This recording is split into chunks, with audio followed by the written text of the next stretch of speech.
Princess Zara stood at the big window of her warship and watched the blue planet grow bigger as they moved closer. Earth looked so small and peaceful from space, but she knew better now. 3 years had passed since she last thought about the human who had lived on her home world. Jake Morrison was his name, and thinking about him still made her chest feel tight with anger and something else she did not want to name. The bridge around her buzzed with quiet activity as her officers prepared for battle. The ship called Starfire's Edge was the biggest and strongest in the 3rd Valonian battle fleet. Zara had worked hard to earn her place as its commander. Being a princess did not mean she got special treatment in the military. She had to prove herself just like everyone else. General Crix walked up to her with a datapad in his clawed hands. His green scales caught the light from the stars outside. "Princess, the fleet is ready for the attack. Our ships are in position around their solar system. The humans have no chance against our weapons." Zara took the pad and looked at the numbers. 50 Valonian ships against maybe 200 human vessels. It should have been an easy win for her people. Valonian technology was hundreds of years ahead of human science. Their plasma weapons could cut through human metal like it was paper. Their shields could stop any attack the humans might try, but something felt wrong about this whole situation. "Tell me about their defenses again," she said to Crix. "Basic nuclear weapons and simple rockets. Their ships are slow and weak. They have no shields worth mentioning. Our intelligence shows they are not ready for real space combat. This will be over in hours, not days." Zara nodded but kept staring at Earth. She remembered Jake sitting in the palace gardens on Valonia Prime. He had been so curious about everything, always asking questions about their technology and military. At the time, she thought he was just interested in learning about their culture. Now she knew he had been gathering information to help his people prepare for war. The peace talks had been her father's idea. The Valonian Empire was expanding into new parts of the galaxy and kept running into human colonies. Instead of fighting right away, the Emperor decided to try talking first. A cultural exchange program was set up. Jake came to live on Valonia Prime for 6 months, while a young Valonian diplomat went to Earth. Jake had been 22 years old then. Tall for a human with brown hair and green eyes that seemed to see everything. He learned their language faster than anyone expected. He was polite and respectful to everyone he met. The palace staff liked him. Even her father, the Emperor, had been impressed. Zara had been assigned to show him around and help him understand Valonian customs. She was supposed to keep an eye on him and make sure he did not cause any problems. What she had not expected was how easy he was to talk to. Jake listened when she spoke about the pressure of being a princess and future military leader. He understood her frustrations with court politics and family expectations. They spent hours walking through the crystal forests near the capital city. Jake was amazed by the way the trees grew in perfect geometric patterns and how they sang in the wind. He told her about Earth's chaotic forests where every tree grew differently. He described oceans that moved with tides and weather that changed without warning. His world sounded wild and unpredictable compared to the ordered beauty of Valonia. Those were good days. Zara had started to think that maybe humans and Valonians could really be friends. Jake seemed to prove that the two species could understand each other despite their differences. She had even started to hope that peace between their peoples was possible. Then came the reports from the Kepler system. Human mining ships had moved into areas that belonged to the Valonian Empire. The treaties were clear about the boundaries, but the humans claimed it was an accident. They said their navigation systems had malfunctioned, but there were too many ships, and they stayed too long for it to be a simple mistake. When Valonian patrol ships arrived to investigate, they found human military vessels protecting the miners. The humans had built defensive stations and were pulling valuable minerals from asteroids that were not theirs to take. When the Valonian commanders demanded they leave, the humans opened fire. The battle was short, but deadly. 3 Valonian ships were destroyed before the humans retreated. The Empire lost 200 soldiers that day. Among them was Commander Threll, who had been Zara's mentor and friend since childhood. The investigation that followed revealed the truth. The human mining operation had been planned for months. They knew exactly where to go and what to look for. They had detailed maps of Valonian patrol routes and knew when the areas would be least defended. Someone had given them inside information about Valonian military movements. Jake had left Valonia Prime just 2 weeks before the attack. During his stay, he had been given tours of military facilities as part of his cultural education. He had seen the patrol schedules and defense plans. He had access to star charts and shipping routes, everything the humans needed to plan their attack. The evidence was clear. Jake Morrison had been a spy. The cultural exchange had been a trick to get someone inside Valonian defenses. All those conversations in the crystal forests had been lies. All those moments when Zara thought they were becoming friends had been fake. Jake had been using her to get closer to military secrets. Her father had been furious when the truth came out. The Emperor felt betrayed and foolish for trusting the humans. He ordered the 3rd Battle Fleet to prepare for war. Zara volunteered to lead the attack. She wanted to be the one to make the humans pay for their lies. Now, as she stood on the bridge of her flagship, Zara tried to push away the memories of Jake's smile and his questions about Valonian poetry. Those things did not matter anymore. He had made his choice when he decided to spy on her people. The deaths at Kepler were partly his fault. Commander Threll was dead because of information Jake had stolen. "Princess, we are receiving a message from Earth," said Lieutenant Vex from the communications station. "Put it on the main screen," Zara ordered. The image that appeared showed a middle-aged human man in a blue uniform. He had gray hair and looked tired. "This is Admiral Carter of Earth. Defense Command. We know why you are here, and we want to avoid unnecessary bloodshed. We are willing to discuss terms for compensation regarding the Kepler incident." Zara stepped forward so the human could see her clearly. "I am Princess Zara of the Valonian Empire. There will be no discussion. You will surrender unconditionally, or we will take your planet by force. You have 1 hour to decide." She cut the transmission before the human could reply. Around her, the bridge crew prepared for battle with efficient movements. Weapons were charged, and shields were raised. The fleet began moving toward Earth's outer defenses.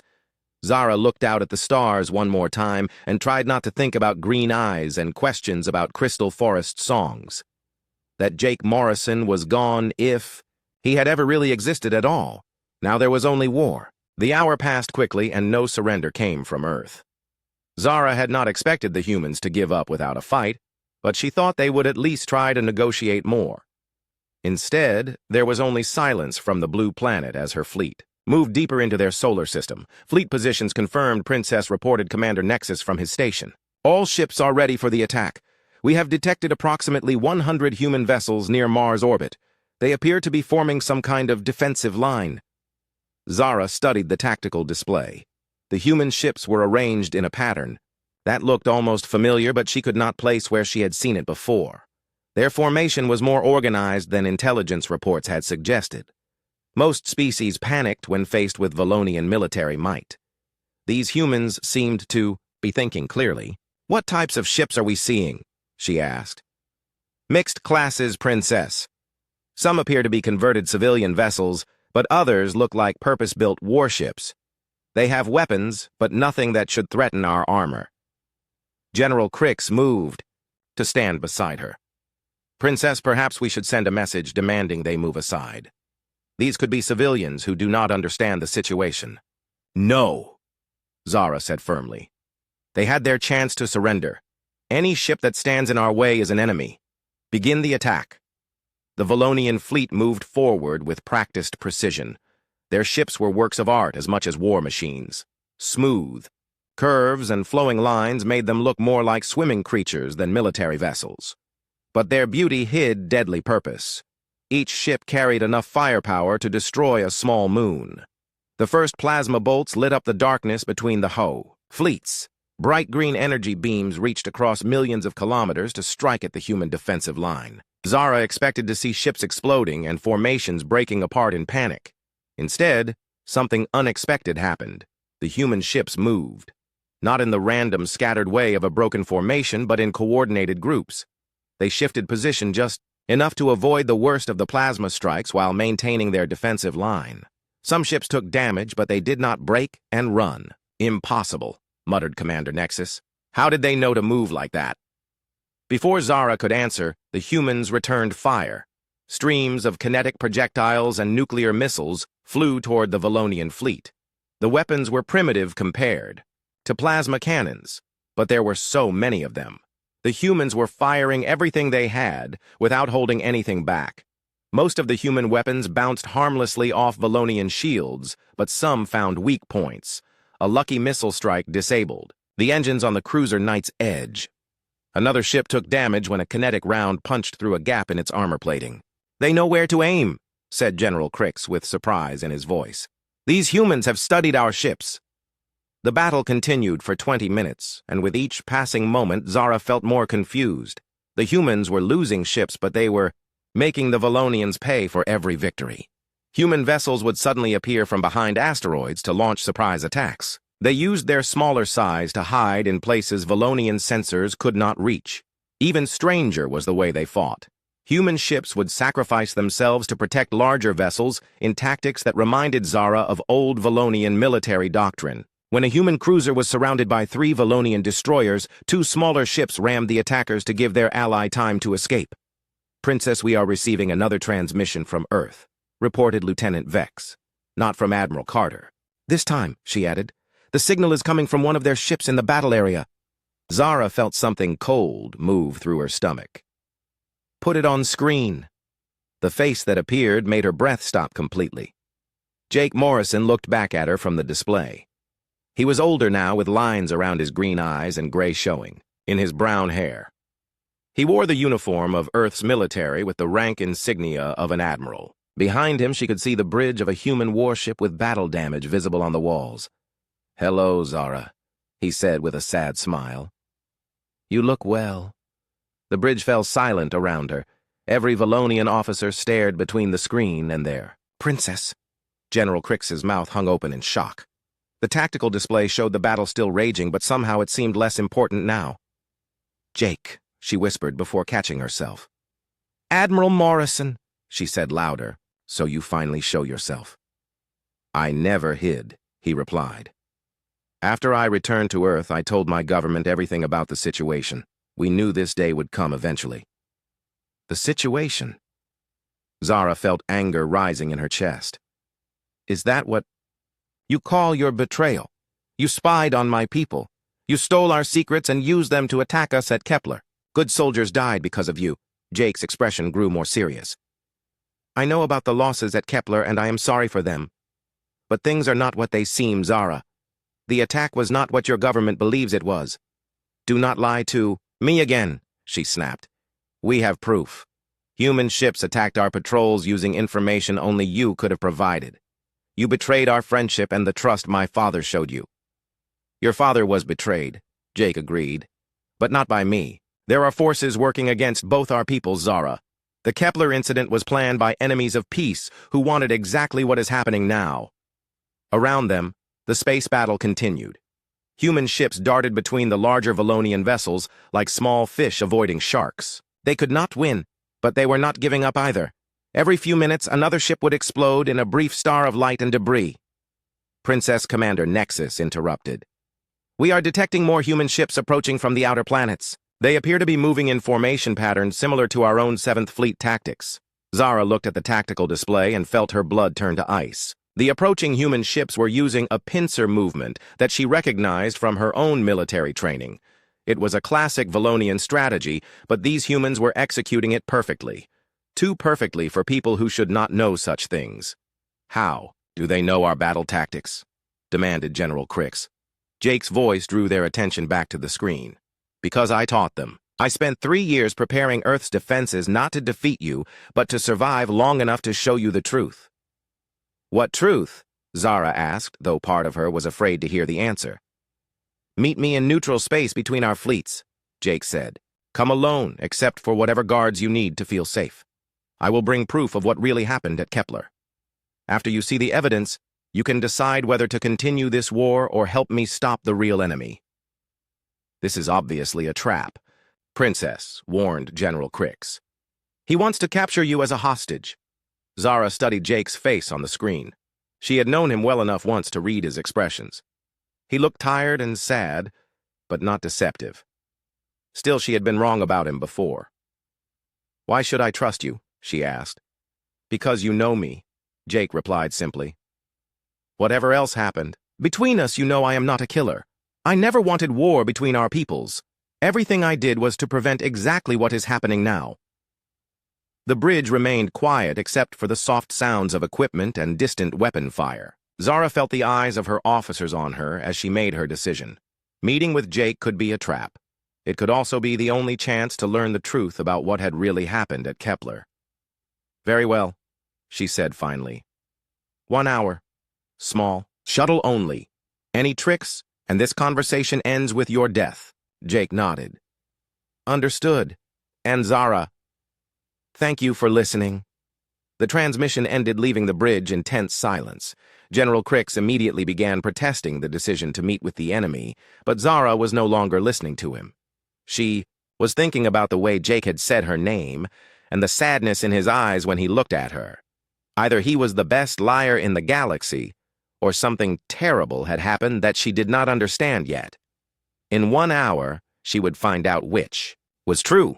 The small shuttle drifted in empty space between the two fleets, like a tiny island in an ocean of stars. Zara sat across from Jake in the narrow passenger compartment, while their guards watched each other with weapons ready. The princess had brought General Crix and 2 elite soldiers. Jake had come with only 1 human officer who introduced himself as Colonel Davis. Jake looked older up close. The lines around his eyes were deeper, and his hair showed more gray than it had on the screen. His uniform was clean, but showed signs of recent battle damage. A small cut on his forehead had been treated with medical tape. You look tired, Zara said before she could stop herself. 3 years of preparing for war will do that? Jake replied with a weak smile. I have not slept well since I left Valonia Prime. General Crix shifted impatiently in his seat. Enough small talk. You claimed to have proof about Kepler.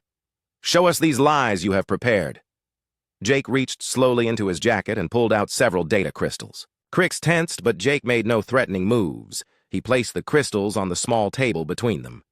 These contain intercepted communications between members of your own government and the group responsible for the Kepler attack, Jake said. Before you dismiss them as human propaganda, let me suggest you examine them with your own equipment. Zara picked up one of the crystals and handed it to Crix. Can you verify if this data is real or fake? Of course, Princess Crix said. He inserted the crystal into a portable analyzer and waited for the results. After a few moments, his expression changed from suspicion to confusion. The encryption is genuinely Valonian, he admitted.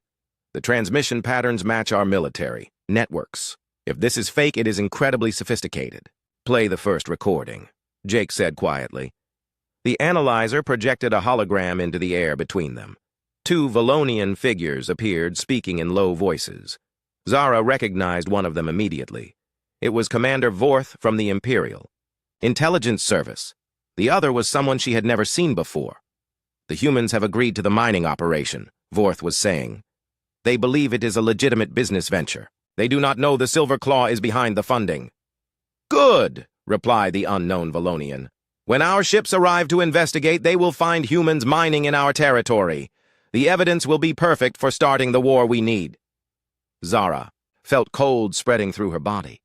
Silver Claw, she whispered. The name was familiar from intelligence briefings about separatist groups within the Empire. Jake played the next recording. This time it showed the same unknown Valonian speaking with a human in civilian clothes.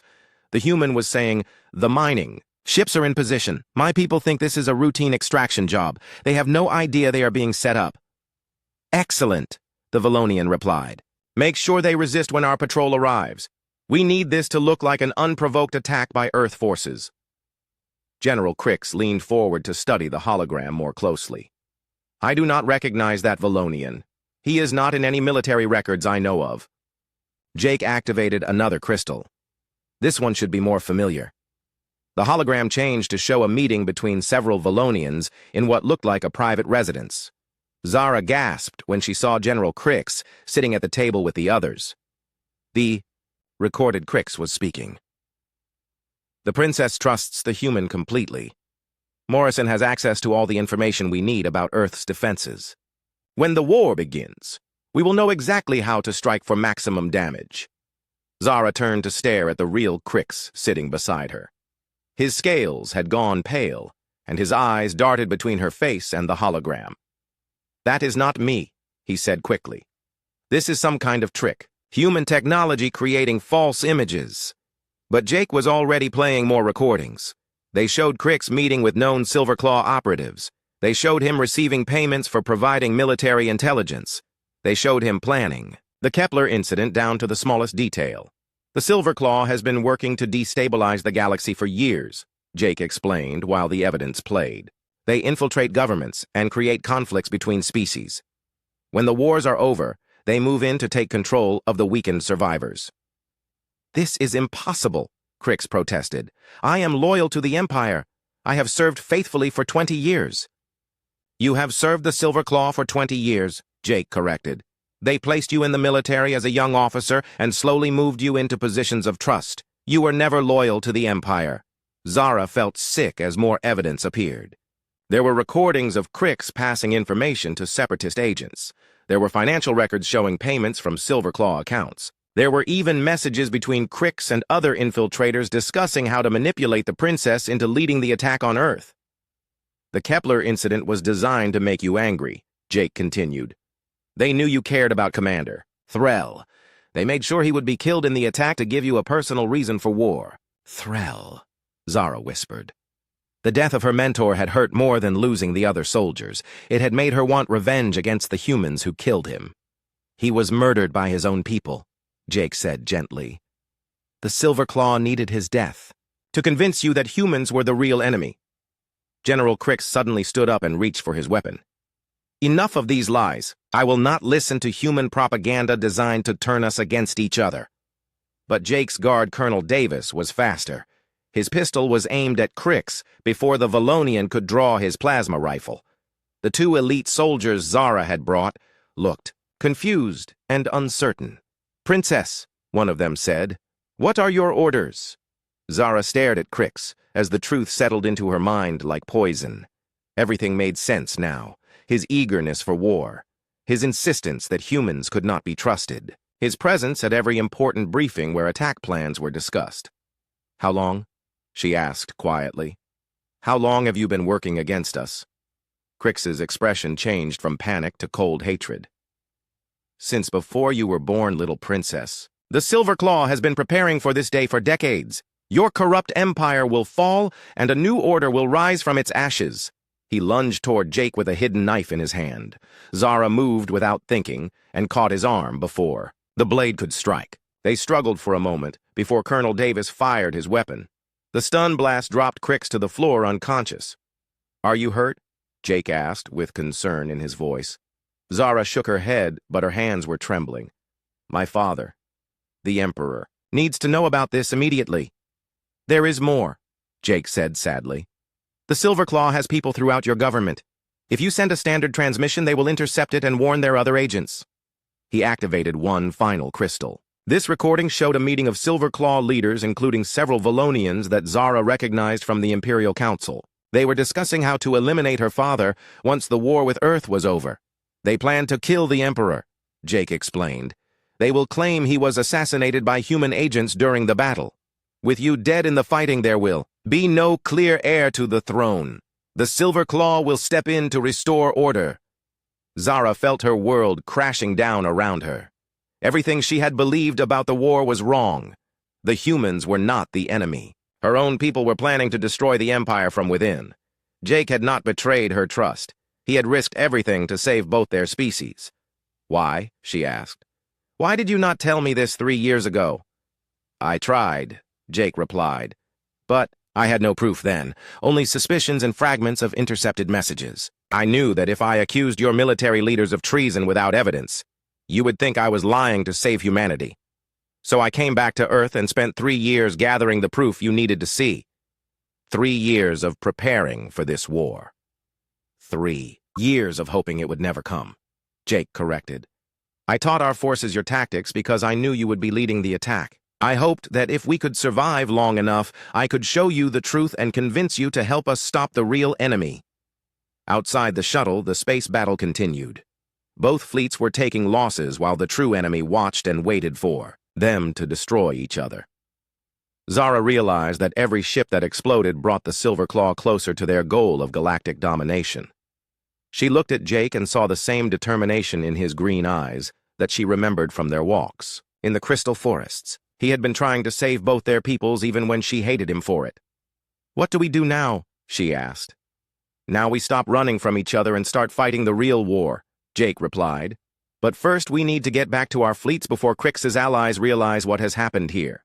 The journey back to their fleets should have been simple, but nothing was simple anymore. Halfway to the Valonian ships, an alarm started screaming in the shuttle. Colonel Davis checked his instruments with growing concern on his face. "We have a problem," he announced. "3 Valonian fighters are approaching fast. They are not responding to identification signals." Jake moved to look at the scanner display. "Silver Claw agents.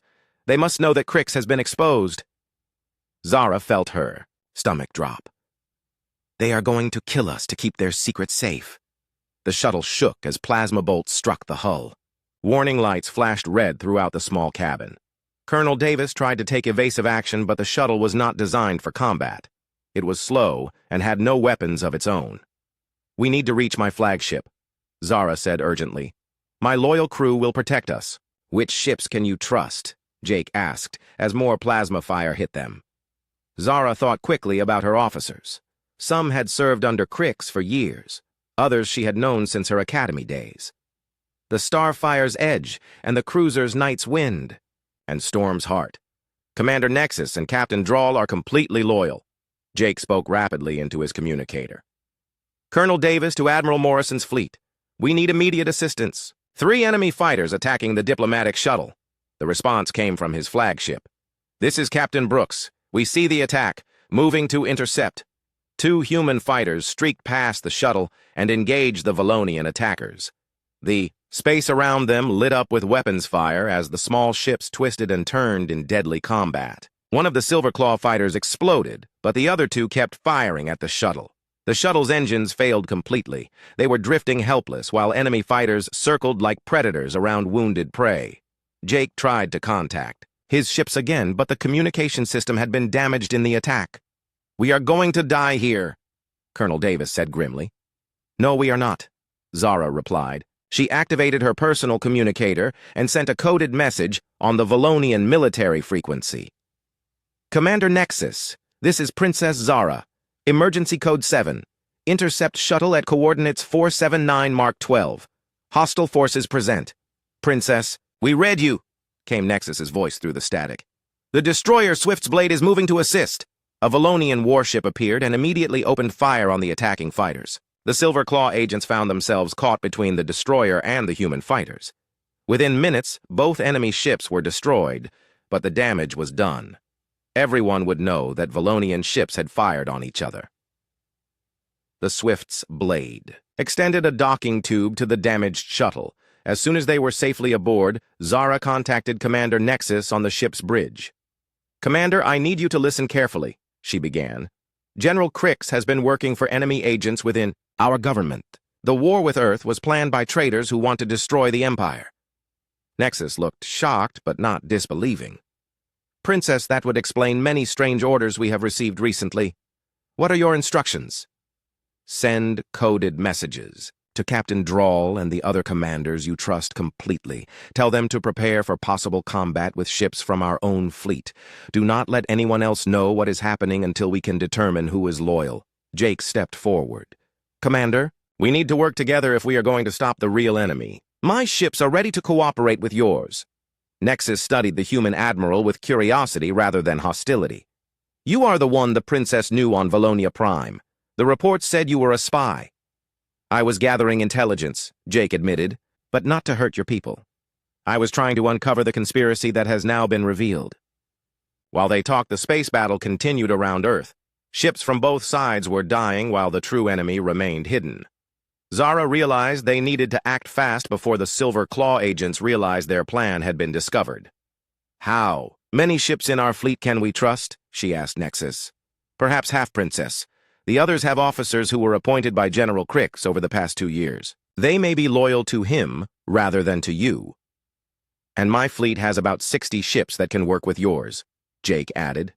If we combine forces, we might have enough strength to fight both the Silverclaw infiltrators and whatever other assets they have hidden.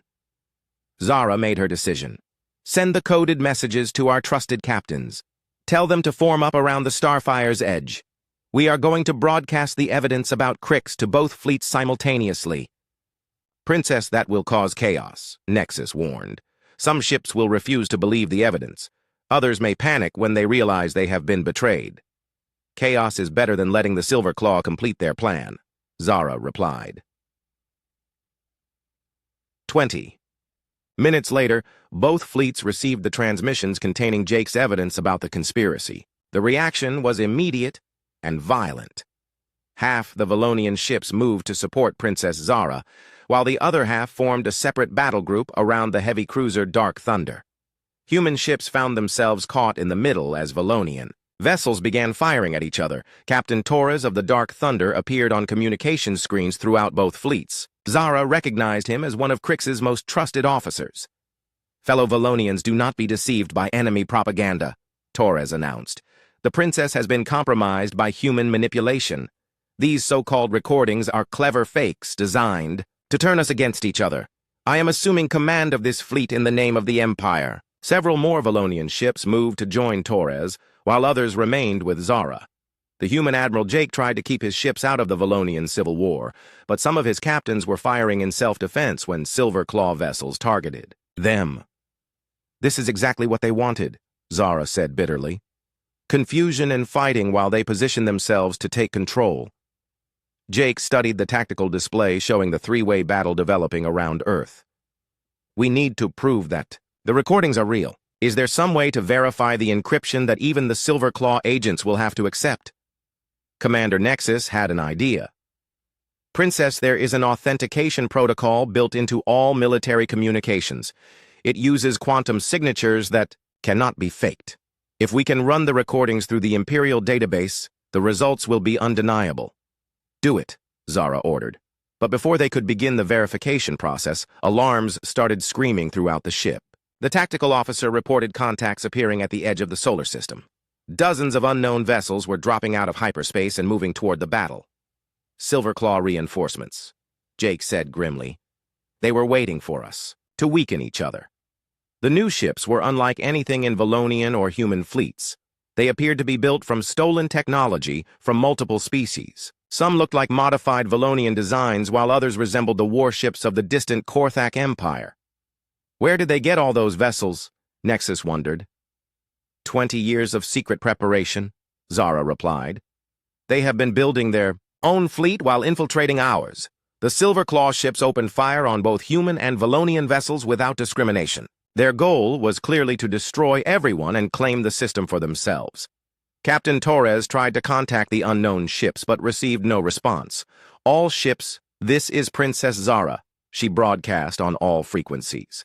The enemy fleet approaching. Us belongs to the Silverclaw conspiracy. They plan to destroy both our peoples and rule over the ruins. We must work together or we will all die separately.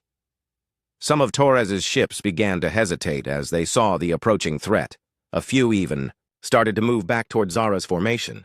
But Torres himself continued to insist that the whole situation was a human trick. Jake opened communications with his own fleet. All human vessels, this is Admiral Morrison, form defensive positions around the Valonian ships supporting Princess Zara. We are now allies against a common enemy. The next few hours would determine the fate of both species. If they could work together, they might survive to expose the full extent of the Silverclaw conspiracy. If they continued fighting each other, the galaxy would fall under the control of fanatics who cared nothing for peace or cooperation. Zara looked at Jake and saw the same determination she felt in her own heart. They had found each other again, in the darkness of war. Now they would either save their peoples together or die in the attempt. The Silverclaw fleet struck like a storm of death and fire. Their ships moved with coordination that spoke of years of training together. They targeted command vessels, first trying to destroy the leadership of both human and Valonian forces. Within the first 10 minutes of battle, 3 human cruisers and 2 Valonian destroyers were gone. Zara watched the tactical display with growing horror. Even with her loyal ships and